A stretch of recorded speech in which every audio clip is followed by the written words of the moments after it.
pretending to myself that he was just a little bit stubborn at home with me, with his father, with his sister and brother. But now there was no running away from the truth. The outside world had confirmed what I had never been willing to face. David was rigid, obstinate, inflexible. It was hours before I could fall asleep. I lay there blaming David for not being like the other kids and blaming myself for all the times I had called him a mule or a stubborn ox. It wasn't until the next morning that I could put the Scoutmaster's view of my son in perspective and begin to think about how to be helpful to David. There was one thing I was sure of. It was important for me not to jump on the bandwagon and push David further into this role. My job was to look for and affirm his best. If I didn't, who would? Okay, so he was strong-willed and determined. But he was also capable of being open-minded and flexible.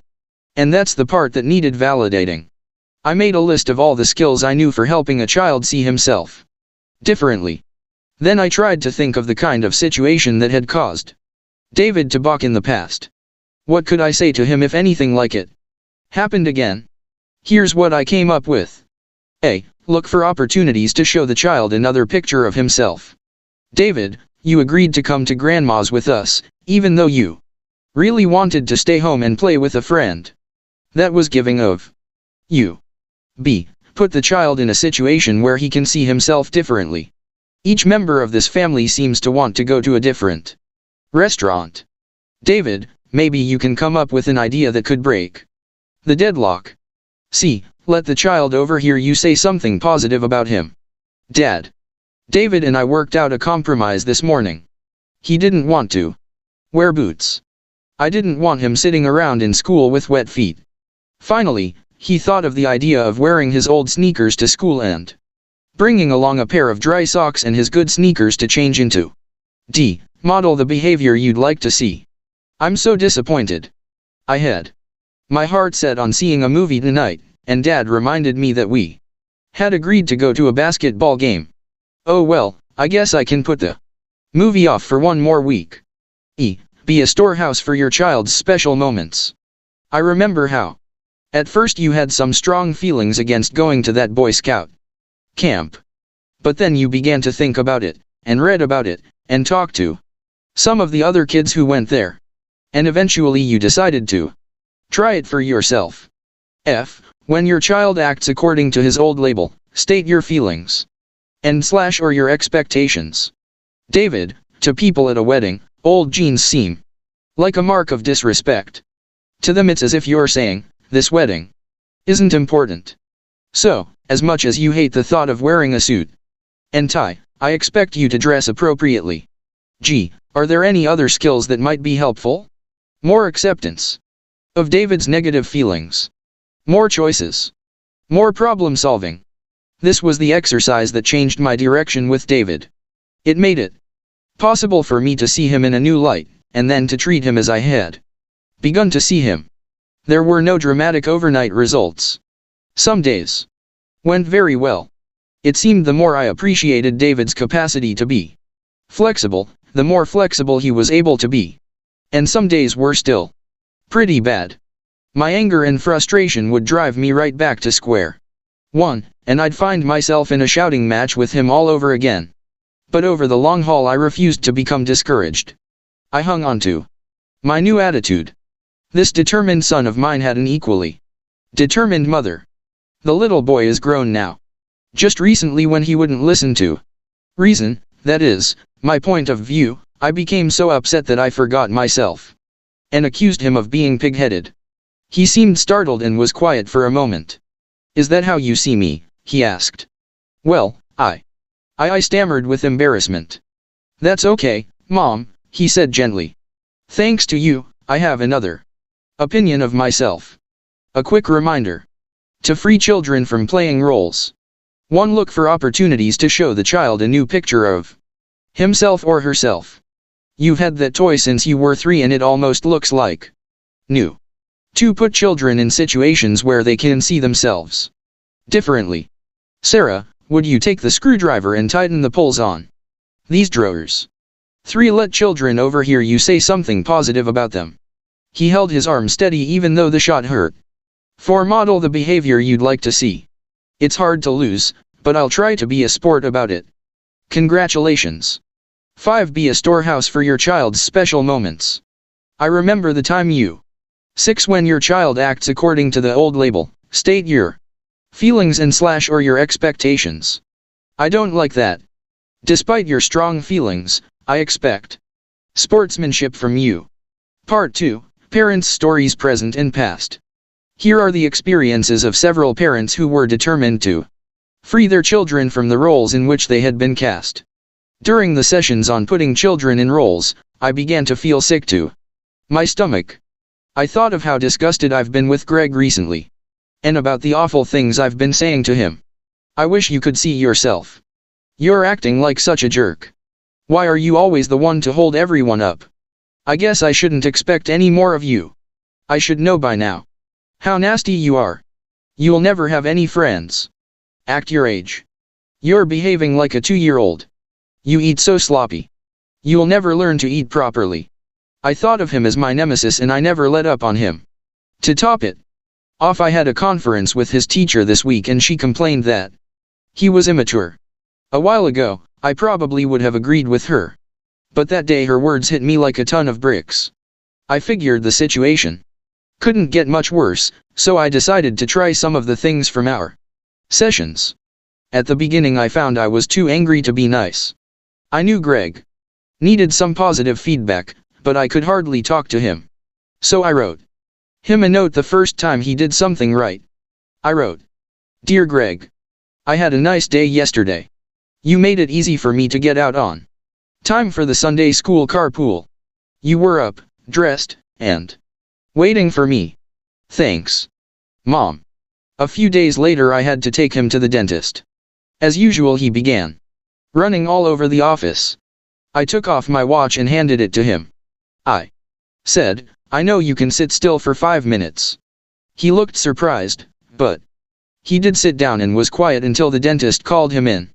After the dentist I did something I never did before. I took him out alone for a hot chocolate. We actually had a conversation. That night, when I put him to bed, I told him that I enjoyed the time we spent together. I find it hard to believe that those few little things could have made a difference to Greg, but he seems to want to please me more, which encourages me. For instance, he left his book and jacket on the floor of the kitchen. Normally that would be my cue to scream at him. Instead, I told him that it made me mad to have to pick up after him, but that I had confidence he'd remember from now on to put his things where they belong. And at dinner I stopped criticizing his table manners every second. The only time I say anything is if he does something absolutely gross. And then I try to say it only once. I'm also trying to give him more responsibility around the house in the hope that he will start behaving more maturely. I ask him to take clothes out of the dryer, to unload the groceries and put them away, and other things like that. I even let him scramble his own egg the other morning. And I kept my mouth shut when some of the egg landed on the floor. I'm almost afraid to say it, but his behavior is definitely better. Maybe it's because I'm better with him. Heather is adopted. From the first day she came to us, she was a joy. And she continued to grow into a sweet, adorable child. I thought of her not only as my pride and joy, but I'd tell her a dozen times a day what happiness she brought to me. It wasn't until I read your chapter on roles that I wondered whether I might be placing too heavy a burden on her to be good, to be my pleasure. I also wondered whether there might be other feelings inside her that she was afraid to show.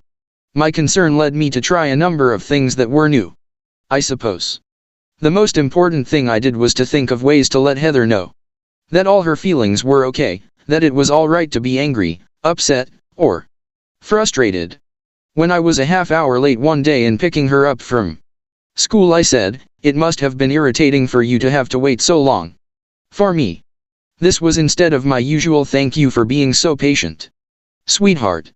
Another time I told her, "I bet you felt like giving your friend a piece of your mind for breaking a date with you."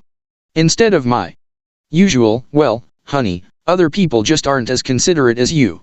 I also tried to model what I wanted for her.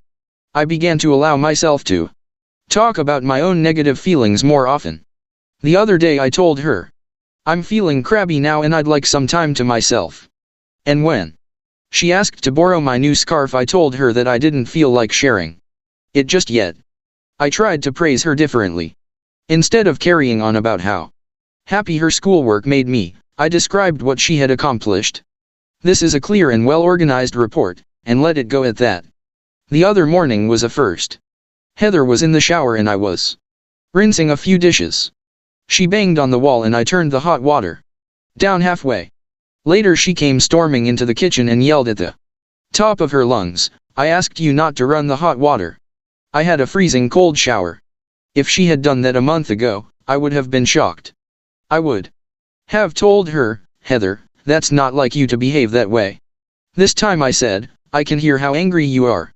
And I'm making a mental note not to use any hot water at all the next time you're in the shower. I have the feeling Heather is going to be expressing herself a lot more in the future, and I'm sure I won't like everything I hear, but in the long run, I still think it's more important for her to be real than to have to continue being mother's joy. P.S. Now whenever I hear people telling me how good their children are, I'm a little suspicious. Yesterday I was in the playground with my two daughters. About 4 times I heard myself call out to Kate, the older one, 8, keep an eye on Wendy. Hold on to her when she walks up the slide. Be sure to stay close to her. I began to wonder if I was casting Kate in the role of responsible older sister. It's true, I was giving her a lot of trust, but maybe I was giving her a lot of pressure, too. And yet, in practical terms, I often needed her help.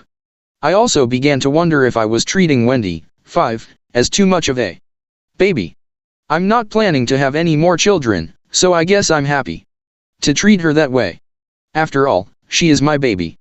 The more I thought about it, the more I realized that Kate is probably resentful. She's been refusing to walk home with Wendy from summer play school, and she won't read to her anymore.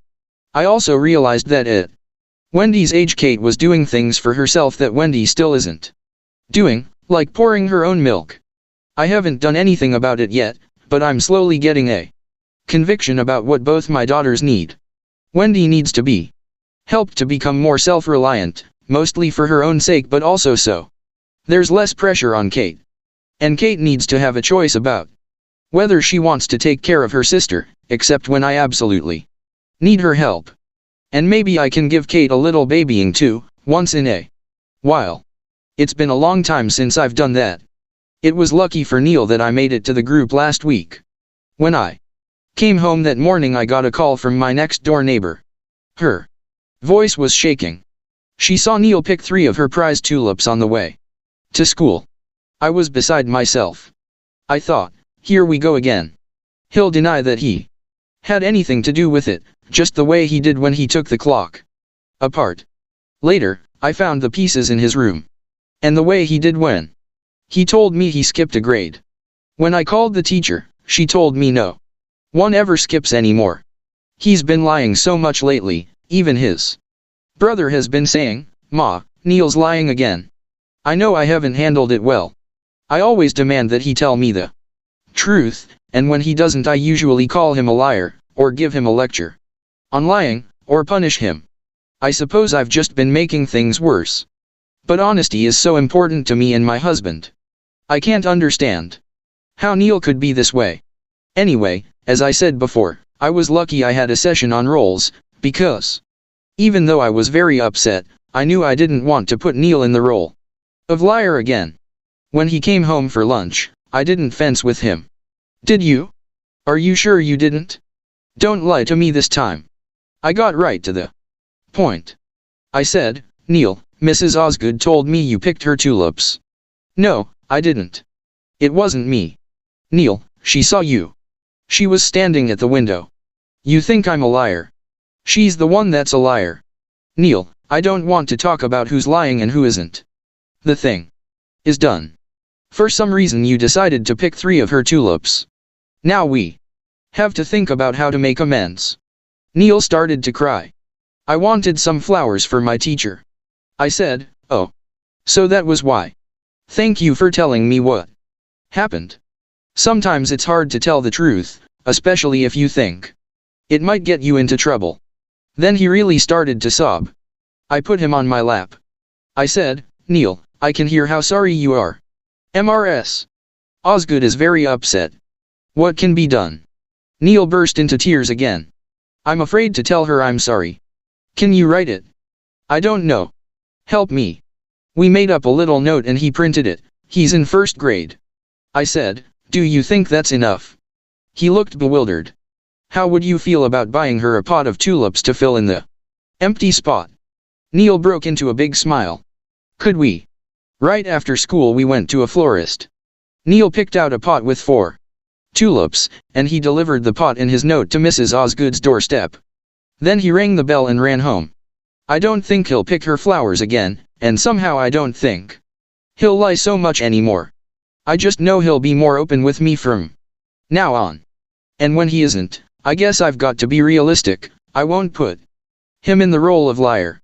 I'll find a way to make it possible for him to tell me the truth. One day, toward the end of a session on roles, a father started us reminiscing. He said, I remember when I was a kid I used to come to my dad with all kinds of crazy schemes. He'd always listen to me very seriously. Then he'd say, son, you may have your head in the clouds, but your feet are rooted in the ground.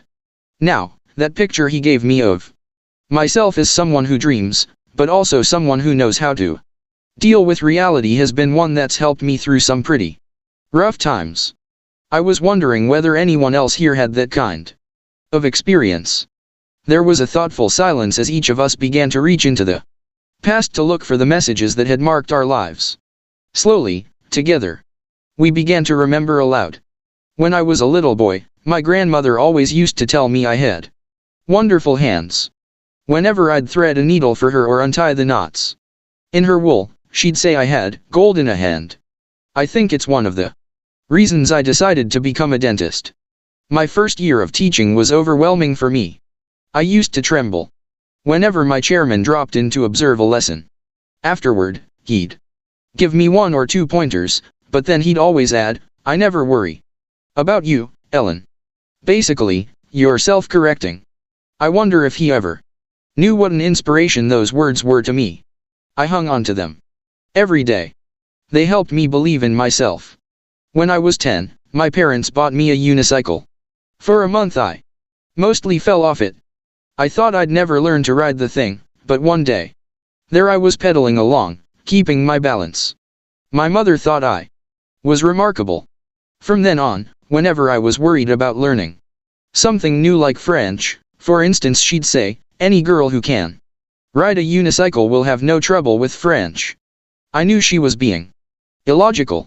What did riding a unicycle have to do with learning a language? But I loved hearing it. That was almost 30 years ago.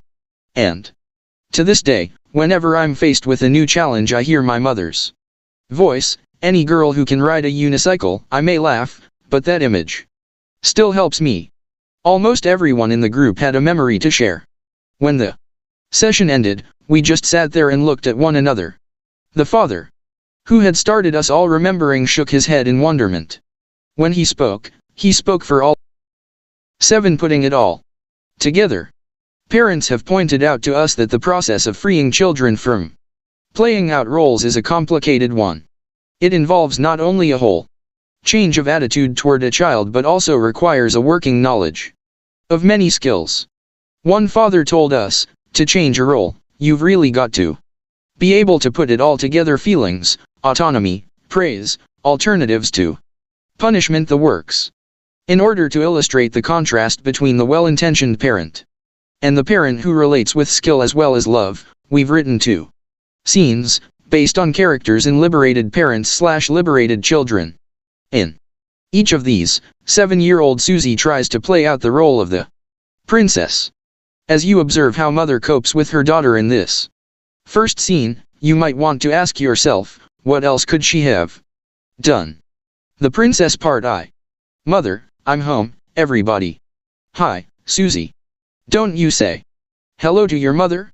Susie glances up sullenly and continues to color, ignoring her mother. Mother, putting down her packages. Well, I think I'm almost ready for tonight's company. I've got rolls, fruit, and, dangling a paper bag in front of her daughter, trying to coax a smile from her, a little surprise for Susie. Susie, grabbing the bag, what did you get me? Pulling things out. One at a time, crayons? That's good pencil case. Indignantly, a blue notebook. You know I hate blue. Why? Didn't you buy me a red one? Mother, defending herself, it just so happens, young lady, that I went to 2 stores for you and neither of them had red notebooks. The supermarket was all out, and so was the stationery store. Susie, why didn't you try the store near the bank? Mother, I didn't have time. Susie, well, go back. I don't want the blue. Mother, Susie, I'm not going to make another trip just for a little notebook. I've got a lot to do today. Susie, I won't use the blue notebook. You just wasted your money. Mother, sighing, boy, are you spoiled? Always have to have everything your own way, don't you? Susie, turning on the charm, no I don't, but red is my favorite color. And blue is so yucky. Oh please, Mommy, please. Mother, well, maybe I can go back later. Susie, oh good. Goes back to coloring.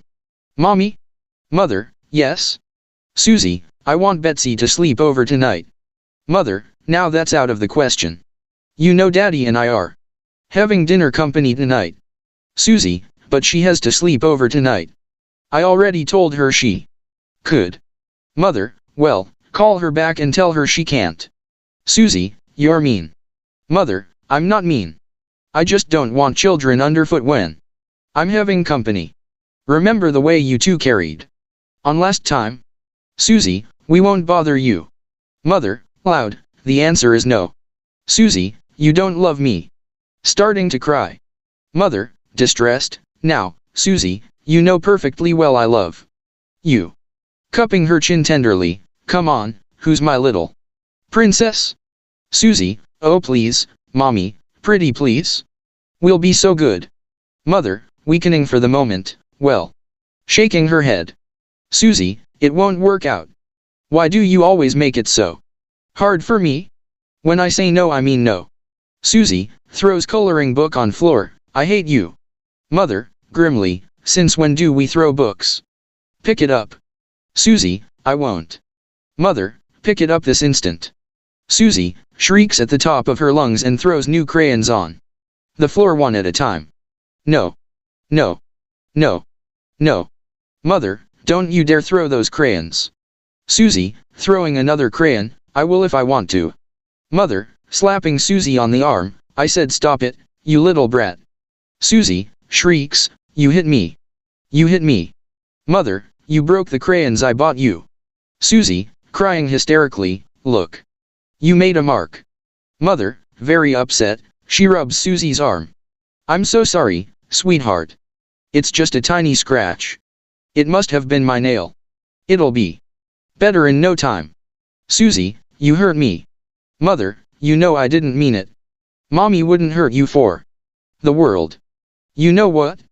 Let's call up Betsy and tell her she can come tonight. Will that make you feel better? Susie, still teary, yeah. As you can see, there are times when love, spontaneity, and good intentions are simply not enough. When parents are on the firing line, they need skills, too.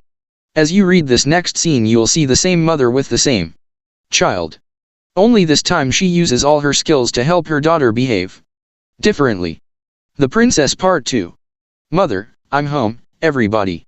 Hi, Susie. I see you're busy coloring. Susie, not looking up, yeah. Mother, putting down her packages, there, I think I'm set for tonight's company. By the way, I picked up some school supplies for you while I was out. Susie, grabbing the bag, what did you buy me? Pulling things out, crayons, that's good pencil case. Indignantly, a blue notebook. You know I hate blue. Why? Didn't you buy me a red one? Mother, why didn't I? Susie, hesitating, because the store didn't have a red one. Mother, crediting Susie, you guessed it. Susie, then you should have gone to another store. Mother, Susie, when I go out of my way to buy something special for my daughter, what I'd like to hear is, thanks, Mom. Thank you for the crayons. Thank you for the pencil case. Thank you for getting me a notebook even if it isn't the color I like. Susie, grudgingly, thank you, but I still think blue is yucky. Mother, no doubt about it, when it comes to color you are a person of definite taste. Susie, yeah. I'm making all the flowers red. Mom, can Betsy sleep over tonight? Mother, considering the request, Daddy and I are having company tonight. But she's certainly welcome another night. Tomorrow? Next Saturday? Susie, but she has to sleep over tonight. I already told her she could. Mother, firmly, as I see it, Susie, the choice is tomorrow night or next Saturday. Whichever you prefer. Susie, her lip quivering, you don't love me. Mother, pulling up a chair next to her, Susie, now is not the time to talk about love. Now we're trying to decide the best night for your friend to visit. Susie, teary, the best night is tonight. Mother, persistently, we want to find a time that meets your needs and my needs. Susie, I don't care about your needs. You're being mean to me. Throws coloring book on floor and starts to cry. Mother, hey, I don't like that. Books are not for throwing. Picks up book, dusts it off. Susie, when you feel strongly about something, tell me your feelings with words. Tell me. Mom, I'm angry. I'm very upset.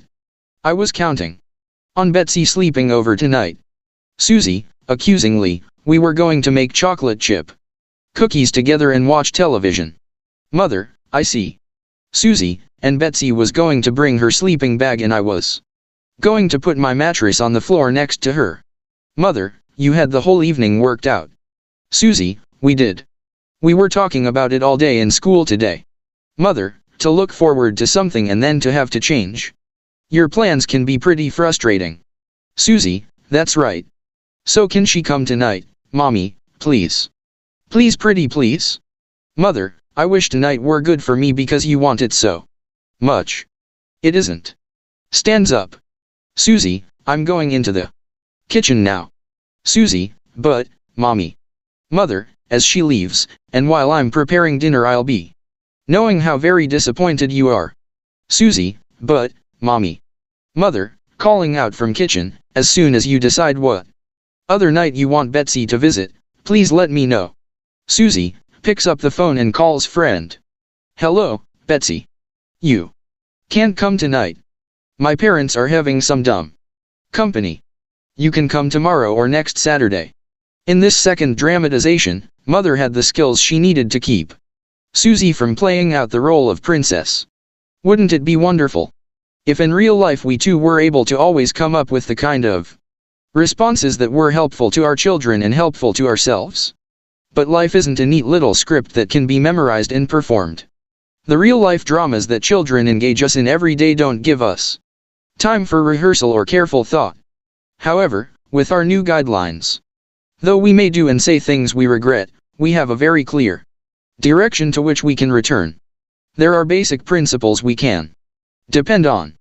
We know that we can't go too far wrong if we take time to listen to our children's feelings, or talk about our own feelings, or work in terms of future solutions, rather than past blame. We may be thrown off course temporarily, but chances are we'll never lose our way completely again. One final thought, let's not cast ourselves in roles either good parent, bad parent, permissive parent, authoritarian parent. Let's start thinking of ourselves as human beings first, with great potential for growth and change. The process of living or working with children is demanding and exhausting. It requires heart, intelligence, and stamina. When we don't live up to our own expectations, and we won't always, let's be as kind to ourselves as we are to our youngsters. If our children deserve 1,000 chances, and then one more, let's give ourselves 1,000 chances and then 2 more. What's it all about, anyway? Just by reading this book you've asked a great deal of yourself. There have been new principles to absorb, new skills to put into practice, new Patterns to learn, and old patterns to unlearn. With so much to sort out and make your own, it's sometimes hard not to lose sight of the larger picture. So once again, for the last time, let's take a look at what this method of communication is all about. We want to find a way to live with one another so that we can feel good about ourselves and help the people we love feel good about themselves. We want to find a way to live without blame and recrimination. We want to find a way to be more sensitive to one another's feelings.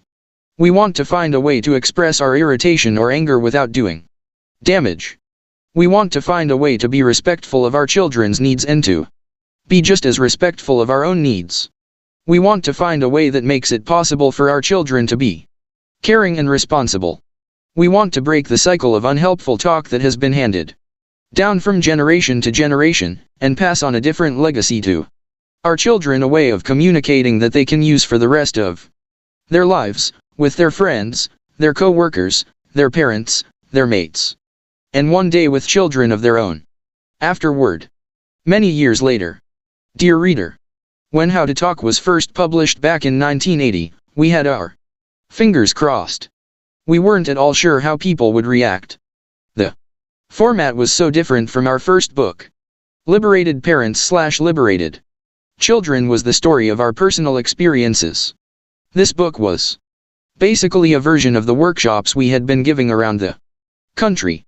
Would parents find it helpful? We knew how people responded when we worked with them directly. Whenever we'd present a two-part program, evening lecture followed by a morning workshop, we'd find that even before the morning session began, parents would be waiting for us, eager to tell how, overnight, they had tried a new skill and how pleased they were with the results. But that happened because we were there in person, role-playing with the audience, answering their questions, illustrating each principle with examples, using all our energies to drive home our convictions. Would readers be able to get it from the pages of a book? They did. In numbers that astonished us.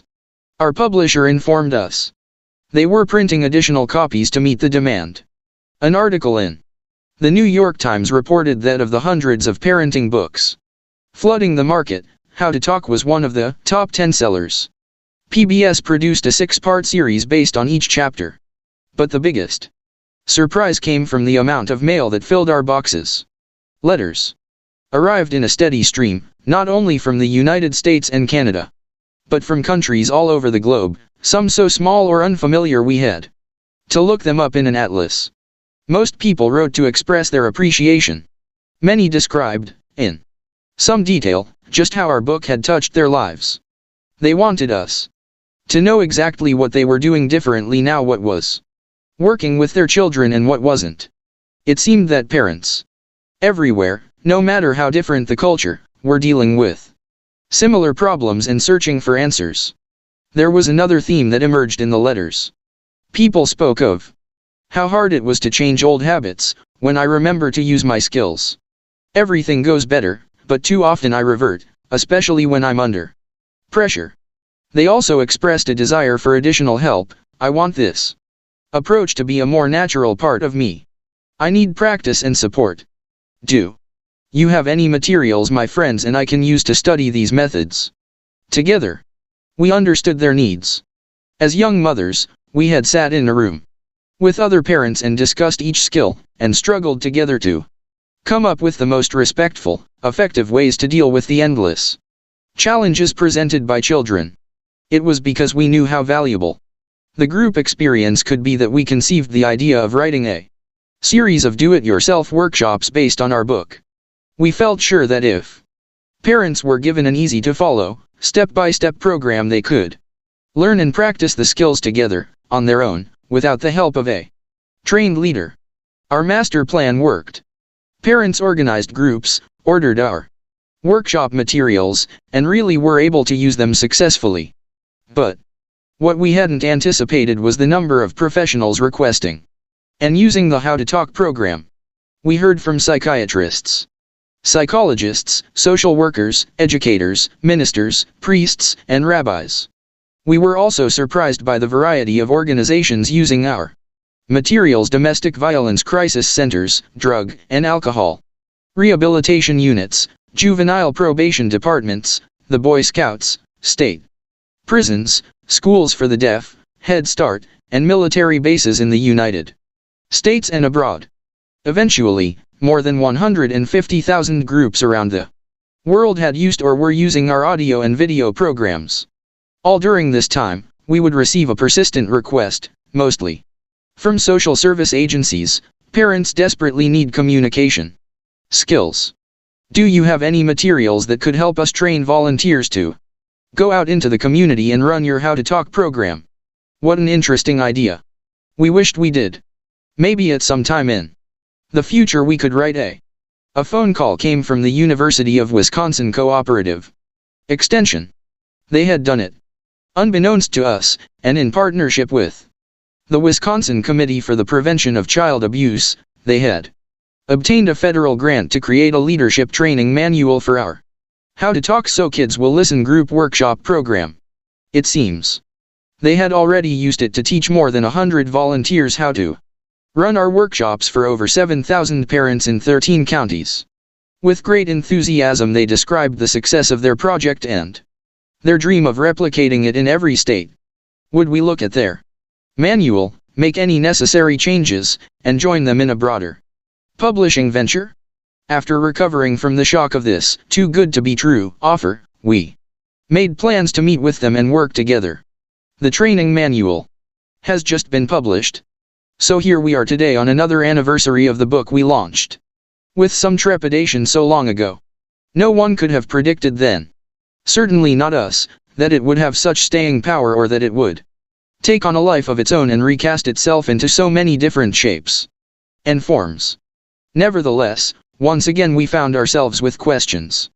Would How to Talk continue to withstand the test of time? After all, several decades had gone by. In addition to all the mind-boggling technological advances, the whole family picture was changing. There were more single, divorced, and step-parents, more non-traditional families, more homes where both mother and father were out in the workforce, more children in daycare. Were these methods of communicating as relevant in today's harder, harsher, faster world as they were a generation ago? As we reread our book with an eye on the current scene, we both came to the same conclusion. The principles were more important than ever. Because parents, whatever their status, were more stressed and more guilty than ever, torn between the competing demands of work and family, pushing themselves to fit 48 hours into a 24-hour day, trying to do everything for and be everything to all the important people in their lives.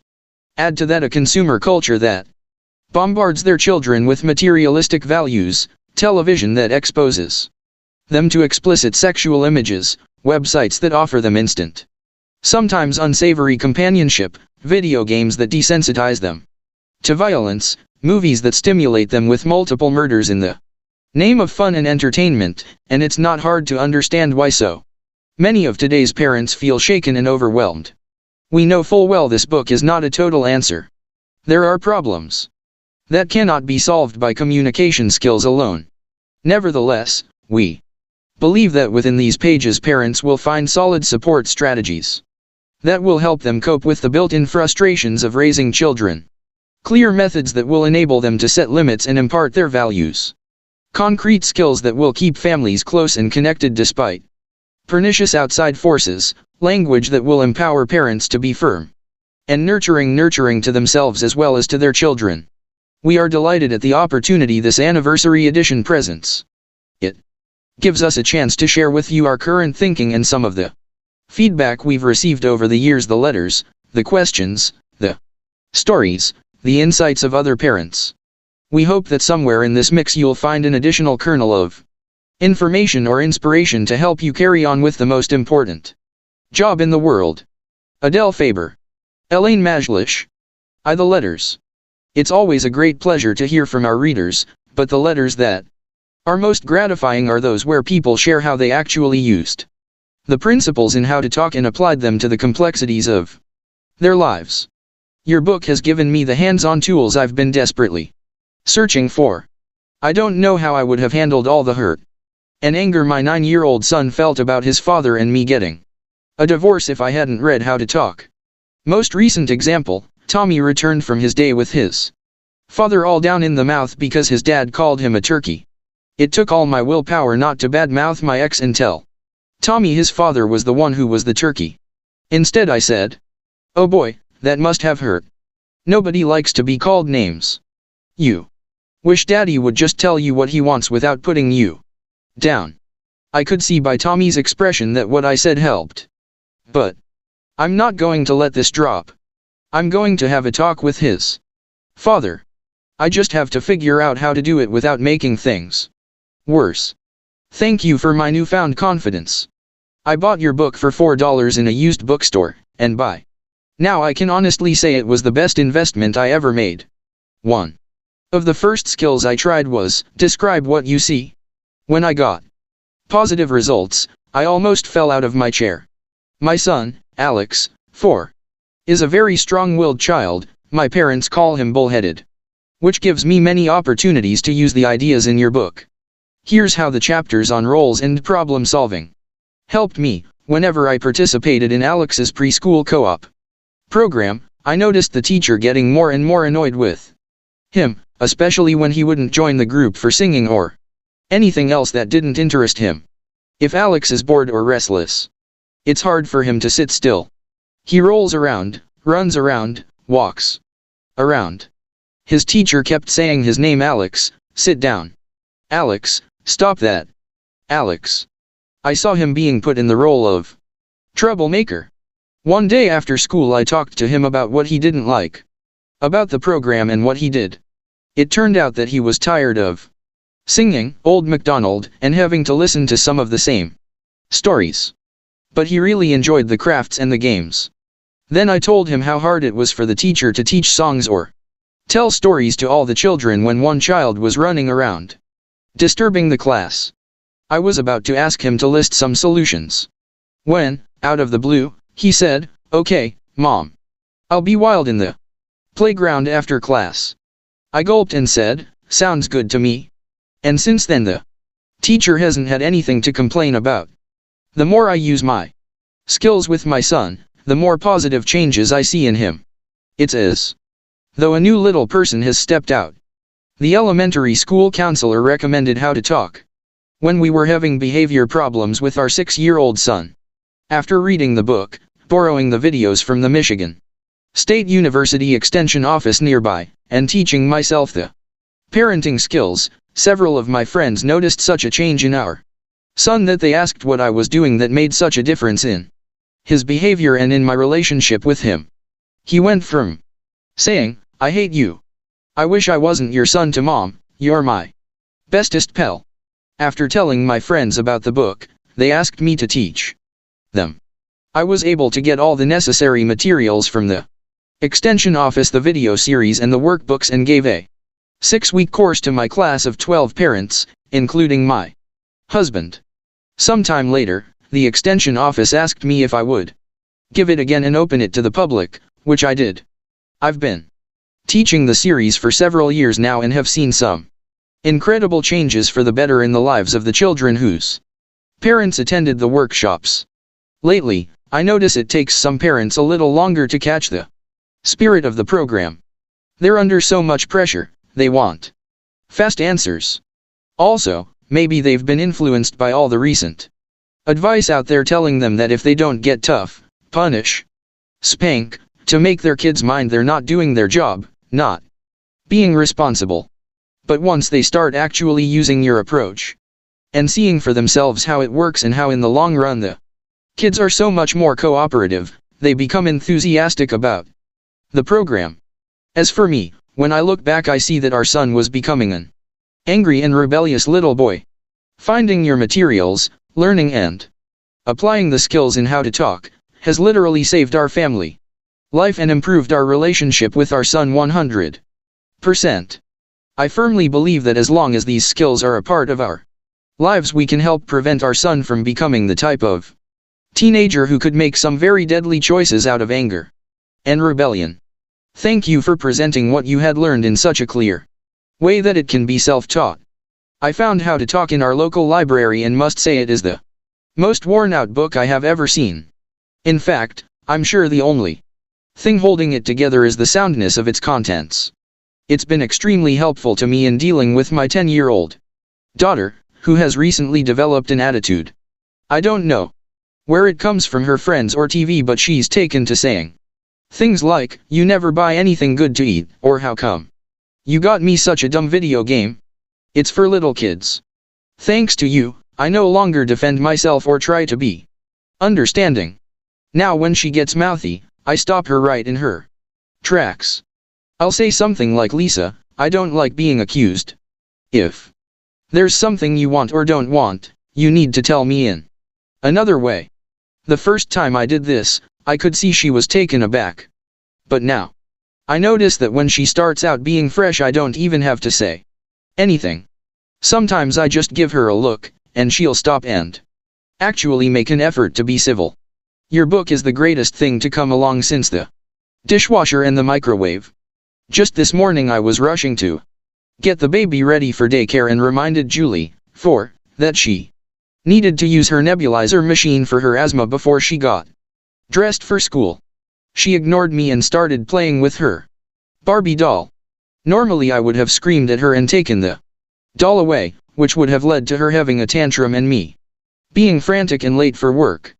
Instead, I took a deep breath and said, "I can see how much you want to play with Barbie. I'm sure she wants to spend time with you, too. Would you like to turn on your nebulizer, or do you think Barbie would like to turn it on?" She said, "Barbie wants to turn it on," at which point she walked over to the machine, let the doll turn it on, completed her treatment, and then got dressed. Thank you from the bottom of my frazzled nerves. From parents of teenagers.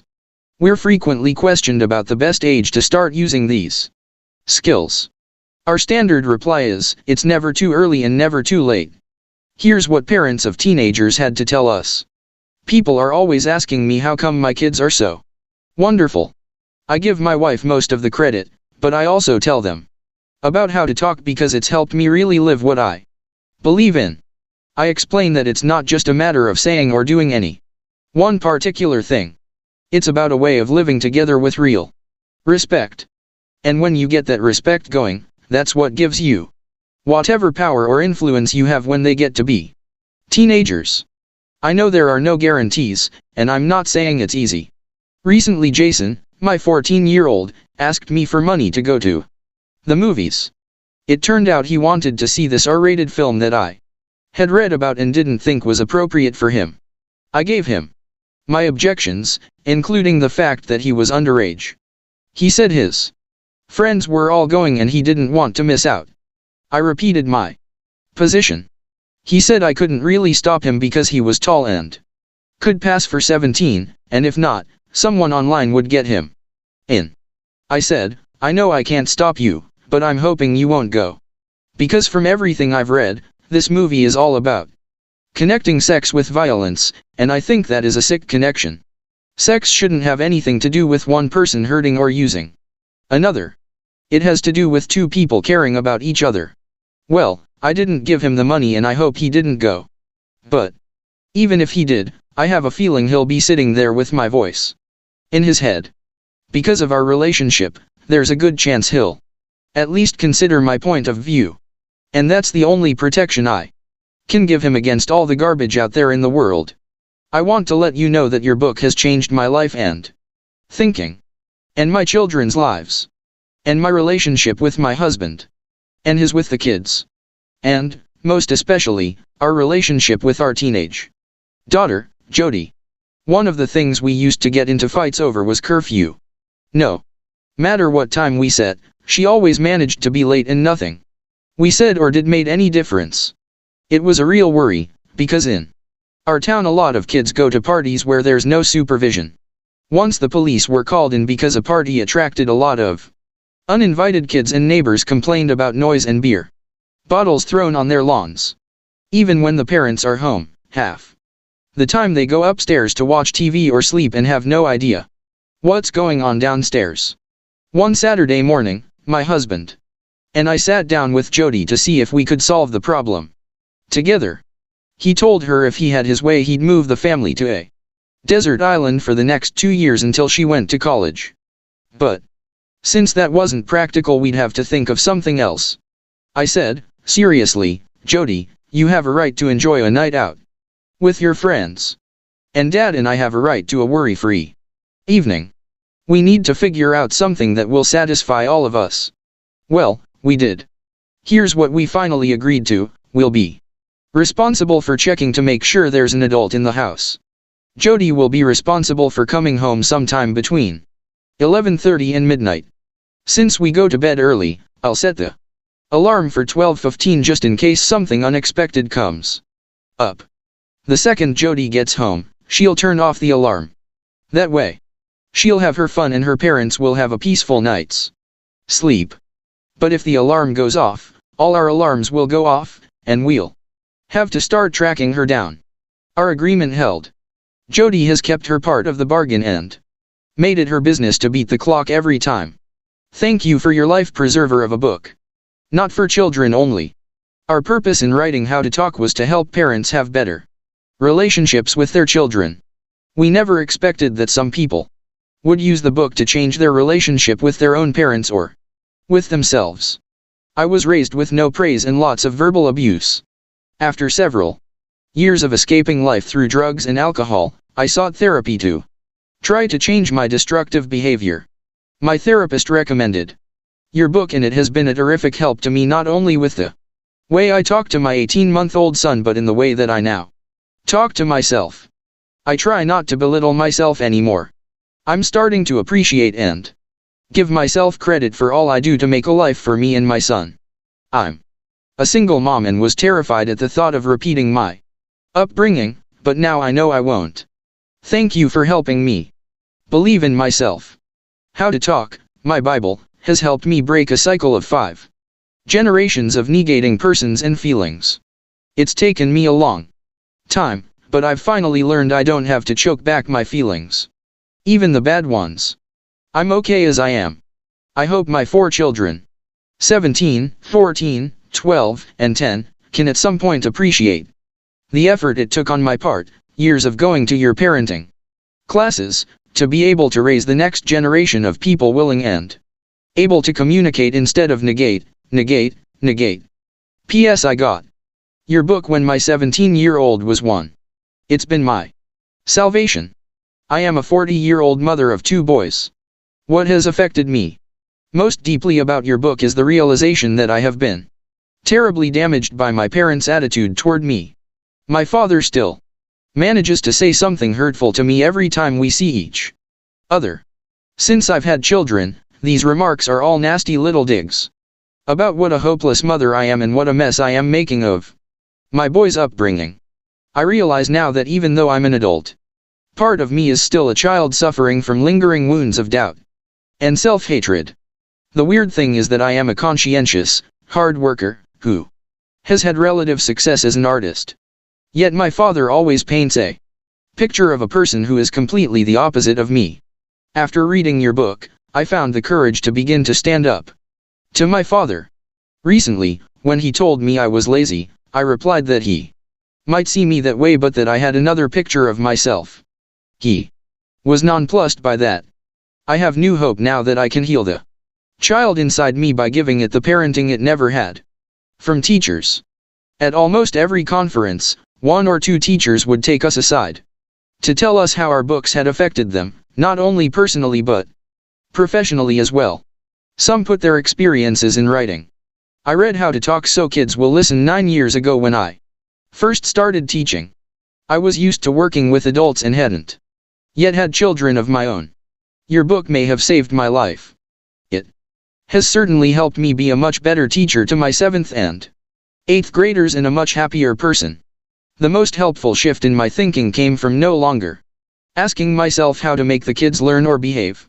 Now I ask myself how I can motivate my students to take ownership of the problem. My most recent success came with Marco, a self-appointed class clown, who disrupted the other students and got zeros on tests. One day after class, I stopped him. I said, "Marco, I need to talk to you. What do you think would help you to learn?" My question stunned him. I think he expected to be sent to the principal's office. After a long silence he said, "Maybe I should take notes." The next day Marco not only began taking notes but he raised his hand and talked in class. One of the other boys said, "Hot damn.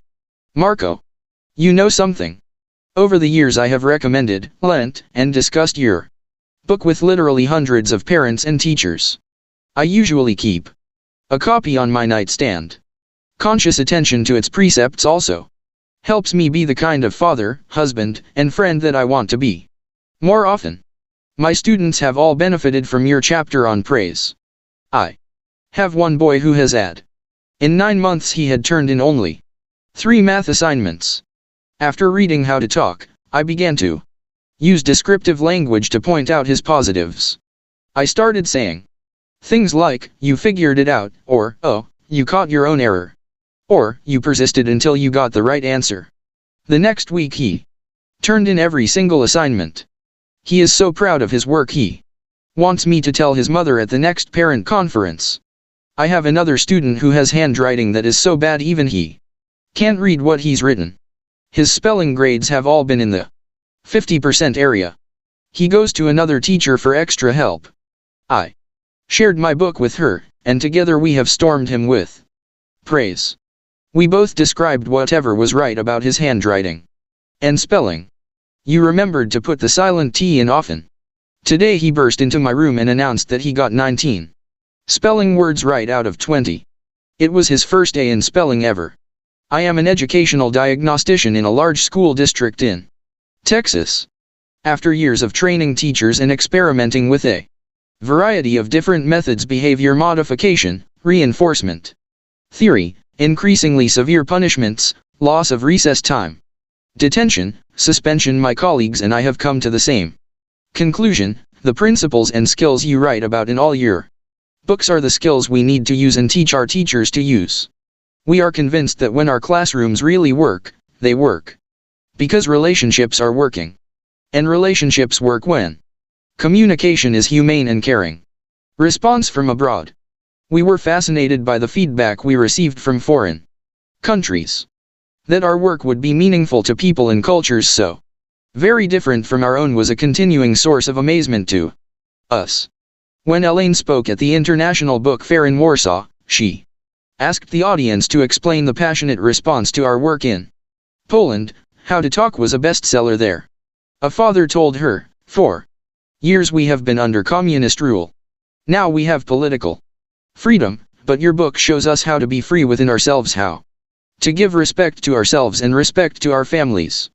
From China, a woman wrote, "I am a teacher of English in Guangzhou, China. While I was a visiting college student in New York, I was also a babysitter of Jennifer, a little girl of 5 years old. Before me, she had a babysitter from another country who was unkind to her. She was hit and locked in a dark room from time to time for being naughty. As a result, Jennifer grew to be more eccentric and unsociable. What is more, she often burst into hysterical cries. For my first few weeks, I applied to Jennifer the traditional Chinese methods, which tend to tell children how they should behave. Yet such methods did not turn out to be effective. The little girl burst into hysterical cries more often, and she even hit me. Jennifer's mother was so sympathetic with me that she went to a psychological doctor for advice. He recommended to her your book, How to Talk So Kids Will Listen and Listen So Kids Will Talk. The mother and I read it eagerly and tried our best to use the knowledge we learned from it. It has proved to be a success. Jennifer began to talk more, and we gradually became good friends. Xing Yang, you are so good at dealing with Jennifer, said the grateful parents. I am now back in China and have become a mother of a little boy. Myself. I have been applying the methods I learned from your book to deal with him, and they have proved to be effective. Now my desire is to assist other Chinese parents to become more effective and happier in relation to their children. From Victoria, Australia, a mother wrote, I have used some of your suggestions with my children and found that they, especially my 2 elder, taciturn children, are talking to me more frequently when they come home from university or school, and I greet them with "I'm glad to hear you come in the door," or something along those lines, and not "How was school/uni today?" I get a smile. My elder daughter is actually instigating conversation with me and not avoiding me. A social worker who ran our How to Talk program in Montreal, Quebec, wrote to describe a visit to her in-laws in Cape Town, South Africa. I met with the head of a parenting center in the area to see what work they are doing. The center offers classes both for the middle-class people who live nearby and for the residents of the sprawling shanty town called Kaalisha, on the outskirts of town. In Kaalisha, families live in small tin houses, each house about the size of a bedroom. No electricity, no running water, no sanitation facilities. The people from the center hold classes there, using How to Talk as a basis and translating the cartoons into Afrikaans so the residents can understand. They said they have about 10 copies of the book in their lending library, and that they are all worn out and dog-eared from use. I will also be sending a copy of your newest book, How to Talk, so kids can learn, to a friend from Johannesburg who runs education programs for teachers who work far away from cities in tiny communities. Thought you'd like to know the scope of your influence. Parents under duress. Most of the examples in How to Talk showed people dealing with everyday, run-of-the-mill problems. When a woman approached us after a lecture and described, with tear-filled eyes, how her relationship with her son, who had Tourette's syndrome, had gone from hopeless and hostile to upbeat and loving as a result of our book, we were overwhelmed. Since then we have heard from a number of mothers and fathers who have used our work to cope with especially stressful or serious problems. Almost always the writers credit us for the changes they've made. As we see it, the credit belongs to them. Anybody can read a book. It takes a person of great determination and dedication to study the words on a page and use them to triumph over heartache. Here's what some parents had done. My home is sometimes like World War III. My daughter, 7, is ADHD. When she takes her medication, she is for the most part manageable. But when it wears off we have this out of control child. I know a lot of parents of kids with ADHD who have to go to tough love. When I read your book, I wondered if these skills would work with an ADHD child. Well, they do. Now I notice that if I talk to her in this new way when she's on her medication, it helps her all through the day, particularly with her social skills. I feel sure that if I keep on this way, it will help her later in life as well. Thank you for your book. My husband and I are both psychologists. Our son, 8, has recently been diagnosed with ADHD. We have had many troubling times with him. A friend introduced us to your books Liberated Parents/Liberated Children and How to Talk So Kids Will Listen. And we found them to contain the most useful approach we have come across to date. We were both trained primarily in the use of behavioral methods, which were extremely counterproductive with our son. Your approach, based on mutual respect and understanding, has gradually helped us to get what we want from him without trying to control everything that happens. It has been a most welcome relief. I feel that my knowledge of effective interaction patterns is only in its infancy, but I have been busy sharing what I have learned in my clinical practice. Your methods are effective in a wide variety of settings and with a wide variety of populations. Thank you for your willingness to share all of your experiences and admit your weaknesses. It has helped your readers to admit their own. My son, Peter, was discovered to have amblyopia at the ripe old age of 6. His doctor made it clear that we had 6 months to work on patching with glasses or Peter would run the risk of severely impaired eyesight in his right eye. He was required to wear the patch 4 hours per day, during school hours. Needless to say, Peter was embarrassed and uncomfortable. He tried to get out of doing it every day, and I was at my wit's end. He complained that it gave him a headache and that he could see worse than ever and that it hurt. I acknowledged his feelings and was firm all at once, but his attitude did not improve. At last, after 5 or 6 days of this, I was worn down. I said, "Look, Pete, I'll put the patch on for 4 hours so I'll know just what it's like and then we can figure out ways to make it work better." I only said this out of pity for him. I didn't realize that it was going to have the effect it did. Within 20 minutes I had a terrible headache. I lost depth perception, so that trying to do ordinary things like open a cabinet door, get the laundry out of the dryer, let the cat go out, or even walk upstairs were all incredibly difficult. By the end of 4 hours, I was a miserable, exhausted wreck who fully understood what this child was going through. We talked. Although I couldn't change the requirements, Peter and I recognized that we had experienced the same things. My affirming how hard it was and my obvious inability to handle it as well as he did was apparently all that he needed. From that point on, he was able to wear the patch religiously every day during school. For the 4 hours, his sight was saved and he didn't even have to wear glasses. The lesson to me was, sometimes it's not enough just to give lip service to what a child is feeling. Sometimes you have to go an extra step to see things through his eyes. I have been running your How to Talk group workshops for many years now. Since I picked up your first book in 1976, I have been an advocate of your work. At that time, my first child, Alan, had just been born.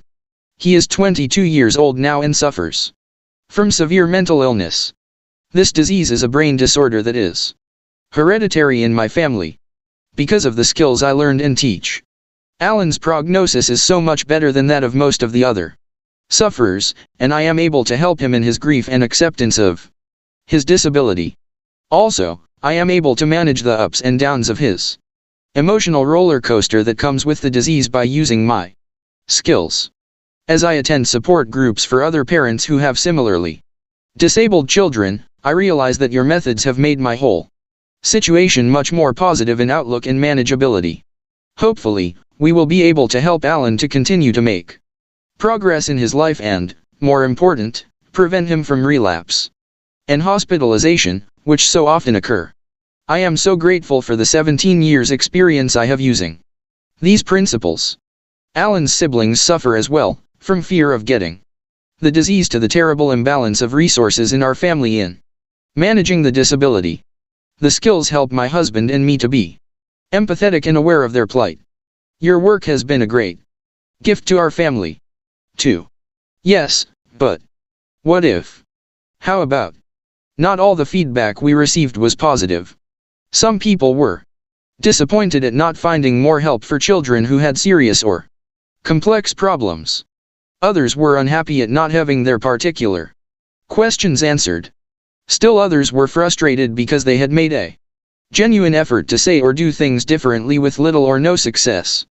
Their common refrain was, "I tried it, but it didn't work." When we asked what actually happened and heard the details of their experience, it was almost always easy to see what went wrong and why. Evidently, there were some ideas we needed to develop more fully. Here are some of the comments and questions we heard, along with our responses. About choices. I gave my teenager a choice and it backfired.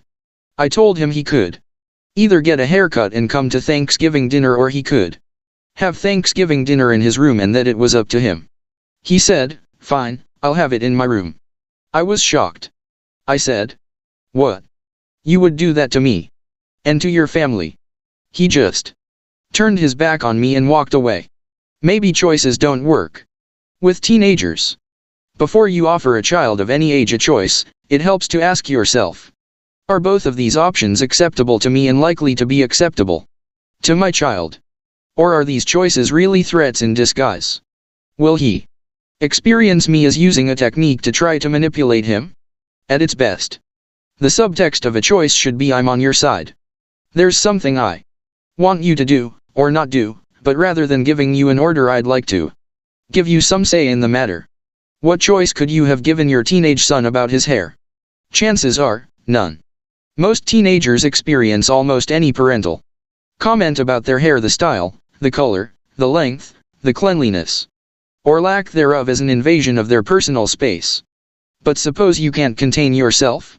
If you're willing to risk moving into this sensitive area, approach with caution. I know it's none of my business, however, if you could consider the possibility of allowing the barber to remove just enough hair so that we could see your eyes, you'd have a thankful mother on Thanksgiving. Then make a quick exit. What do you do if you give your child two choices and she rejects both of them? The doctor prescribed a medicine for my daughter that she hates, and I did exactly what you suggested. I told her that she could have it with apple juice or ginger ale. She said, I don't want either one, and clamped her mouth shut. When children have strong negative feelings about doing something, they're not likely to be receptive to any choices. If you want your daughter to be open to the options you offer, you need to start by giving her full respect for her negative feelings. Boy, I can see by the way you're wrinkling your nose how much you hate even the thought of taking that medicine. A statement like that can relax her. It says, Mom understands and is on my side. Now your daughter is more emotionally ready to consider your words. So, honey, what could make it less awful for you taking it with juice or ginger ale? Or can you think of something that would help even a little? Actually, the possibilities for choices are endless. Do you want to take it fast or slow? With your eyes open or closed?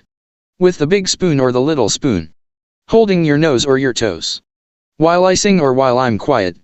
Should I give it to you or would you rather take it yourself? The point is, some things are easier to swallow if someone understands how hard it is for you, and if you have a small say in how it goes down. About consequences.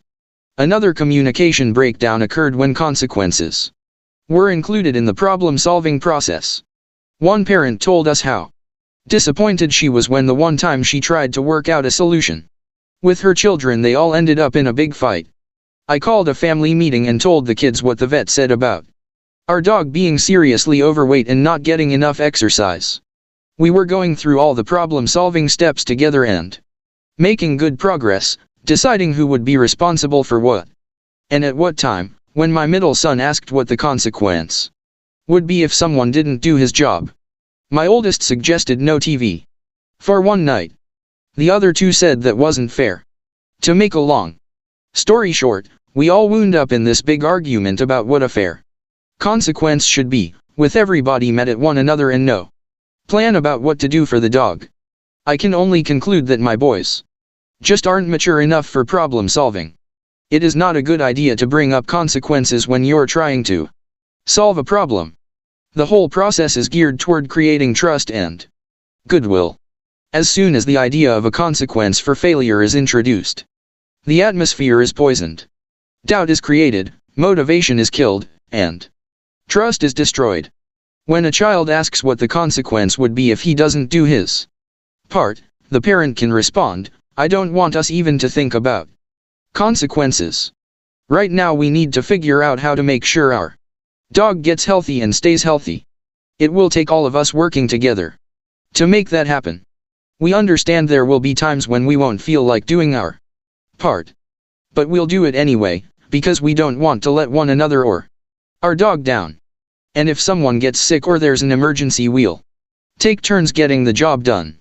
In this family, we all look out for one another. Alternatives to but. A number of parents complained that when they acknowledged their children's feelings, the children became even more upset. When we asked exactly what they said, the problem became clear. Each of their empathic statements included a but. We pointed out that the word but tends to dismiss, diminish, or erase all that went before.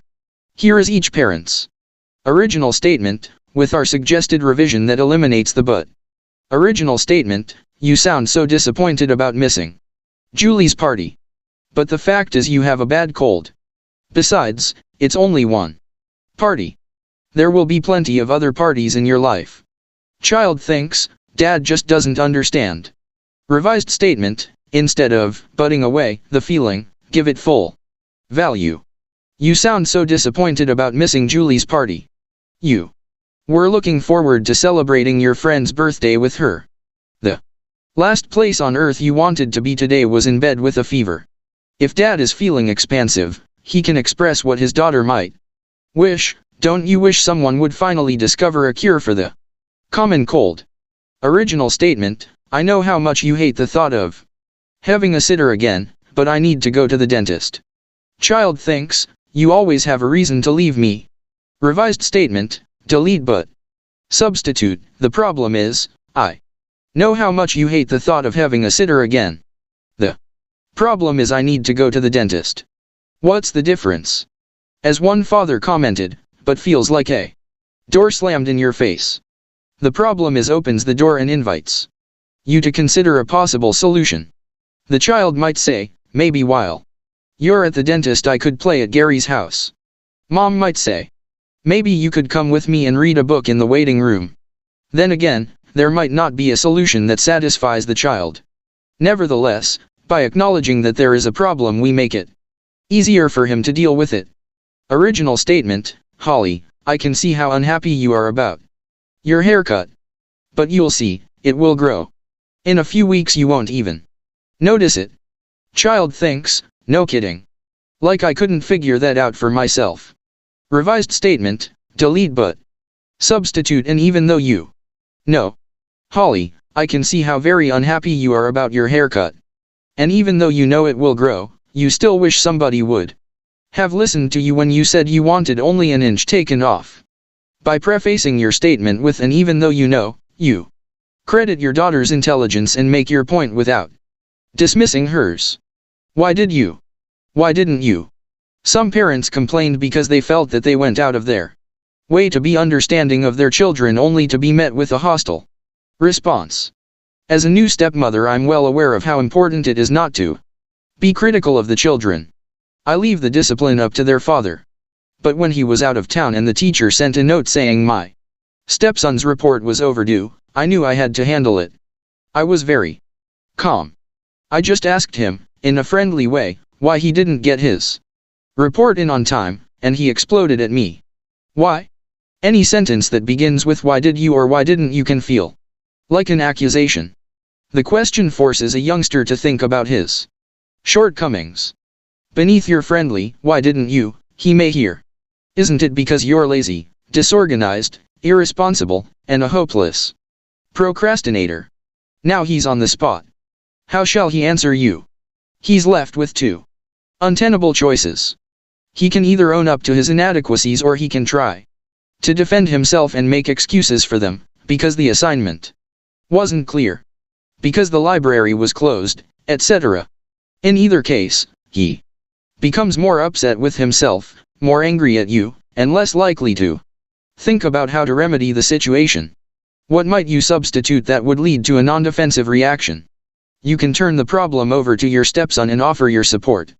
As you hand him the note from his teacher, you can say, this was addressed to Dad and me, but you're the person who will know how to take care of it. If there's anything getting in the way of starting or finishing the report, or if you want someone to bounce some ideas off, I'm here. About timeout. Several parents were disappointed at reading the book from cover to cover and not finding anything about timeout. Initially, we were puzzled by the comment. We had raised 6 children between us without ever sending anyone to timeout.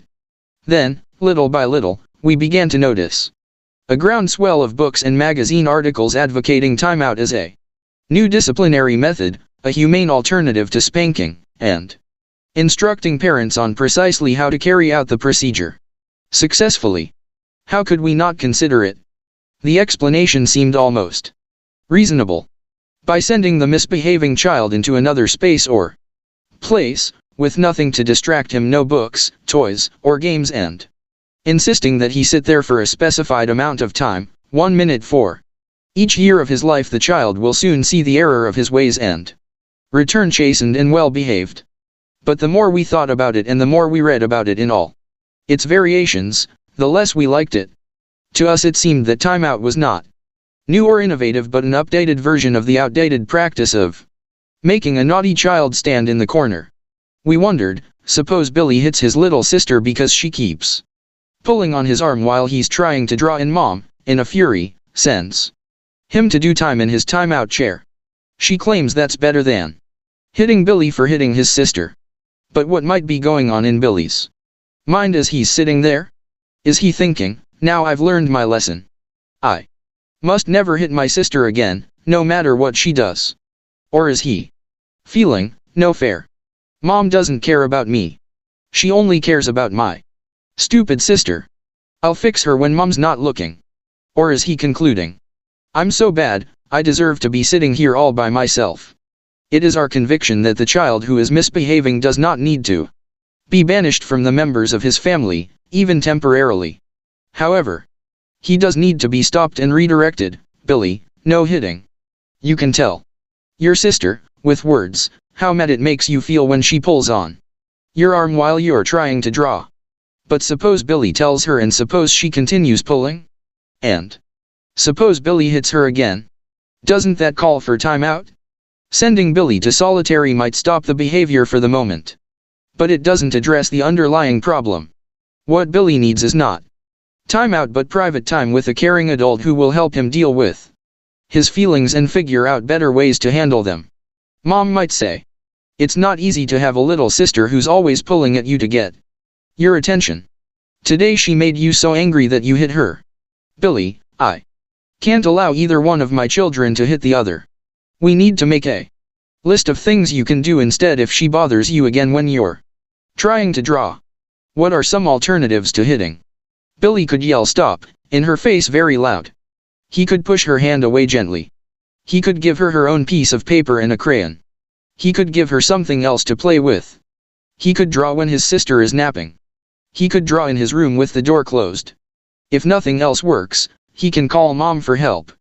Billy can post his list of solutions wherever he likes and consult it whenever the need arises. He no longer sees himself as someone who acts so bad when he's mad that he needs to be sent away, but as a responsible person who has many ways to cope with his anger about spouses and significant others. A number of our readers shared a common frustration. They found nothing in the book about how to get through to a resistant spouse. I'm trying to change the way I talk to the children, but I'm being undermined by a husband/wife/partner who doesn't go along with my new approach. Do you have any suggestions for me? When the same question arose at one of our lectures, we asked people in the audience what they had done. Here are their responses. I talked to my husband about the changes I'm trying to make. That way, he feels included in the process but doesn't feel any pressure to have to change himself. We keep the book in the car.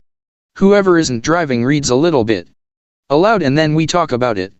My husband won't read books on parenting. He's from the what's the difference what you say, as long as your kids know you love them school. Finally, I told him, look, when we decided to have children, we knew we wanted to do right by them. We wouldn't think of dressing them in rags or giving them a diet of junk food. Well, by the same token, why would we talk to them in ways that aren't healthy? Especially if there are better options out there. Our kids deserve the best from both of us. I try to involve my husband by asking his advice about the best way to handle certain situations with our two sons. I'll say something like, honey, I need to bounce this off you. This is an area where I have no experience, since I was never a little boy. Now, what would make you more likely to want to cooperate if your mother said this to you or if she said that? Usually, he answers right away, but sometimes he'll think about it and come up with a suggestion I never would have thought of. My wife hates it when I tell her what to say or how to say it. It's best if I just use the skills myself and say nothing. Something must be rubbing off on her, because the other morning as we were rushing to get out, my daughter refused to put on her jacket. Instead of arguing, my wife gave her a choice. She asked her if she wanted to wear it regular or backward. My daughter giggled, picked backward, and off we went. The power of playfulness. Several parents took us to task for not including a chapter on humor. In our defense, we explained that when we were writing the chapter on engaging cooperation, we actually did debate the pros and cons of including humor. We knew how doing anything offbeat or unexpected could change the mood in seconds from mad to glad. But how could we ask parents, with everything else they had to do, to be funny? So we limited ourselves to 2 short paragraphs about humor. Big mistake. Parents, we discovered, are funny.